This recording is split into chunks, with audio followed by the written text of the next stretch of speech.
US tech ഭീമൻ മെറ്റയ്ക്ക് കീഴിലെ messaging ആപ്ലിക്കേഷനായ WhatsApp Russia നിരോധിച്ചു. പ്രാദേശിക നിയമങ്ങൾ പാലിക്കുന്നതിൽ പരാജയപ്പെട്ടെന്നാരോപിച്ചാണ് നടപടി. റഷ്യയിൽ 10 കോടി സജീവ ഉപയോക്താക്കളുണ്ട് വാട്സ്ആപ്പിന്. ഇവരോട് വാട്സ്ആപ്പിന് ബദലായി തദ്ദേശീയമായി വികസിപ്പിച്ച സർക്കാർ പിന്തുണയുള്ള മെസ്സേജിംഗ് ആപ്ലിക്കേഷനായ മാക്സിലേക്ക് മാറാൻ നിർദ്ദേശവും നൽകിയിട്ടുണ്ട്. രാജ്യത്തുടനീളം വാട്സ്ആപ്പ് ബ്ലോക്ക് ചെയ്യാൻ തീരുമാനമെടുത്തതും നടപ്പിലാക്കിയതും സത്യമാണെന്ന് ക്രെംലിൻ വക്താവ് ദിമിത്രി പെസ്കോവാണ് വ്യാഴാഴ്ച സ്ഥിരീകരിച്ചത്. പ്രാദേശിക നിയമങ്ങൾ പാലിക്കണമെന്ന് റഷ്യൻ വിവര നിയമ നിയന്ത്രണ ഏജൻസിയായ റോസ്കോനാഡ്സർ വാട്സ്ആപ്പിന് മുന്നറിയിപ്പ് നൽകിയിരുന്നു. ഈ ഏജൻസി വാട്സ്ആപ്പിനെ തങ്ങളുടെ ഓൺലൈൻ പ്ലാറ്റ്ഫോമുകളുടെ ലിസ്റ്റിൽ നിന്ന് നീക്കം ചെയ്തെന്നാണ് വിവരം.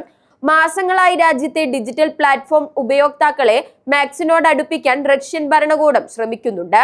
ചാറ്റുകളുടെ സുരക്ഷ ഉറപ്പാക്കുന്ന എൻഡ്-ടു-എൻഡ് എൻക്രിപ്ഷൻ ഫീച്ചർ വാട്സ്ആപ്പിനുണ്ട്. എന്നാൽ മാക്സിനതില്ല.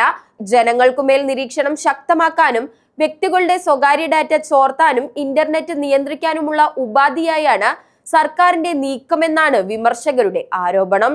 ഉപയോക്താക്കളെ മാക്സിലേക്ക് ചേക്കേറാനായി റഷ്യ വാട്സ്ആപ്പ് പൂർണ്ണമായും നിരോധിക്കാൻ ശ്രമിക്കുകയാണെന്ന് കഴിഞ്ഞ ദിവസം മെറ്റ പറഞ്ഞിരുന്നു.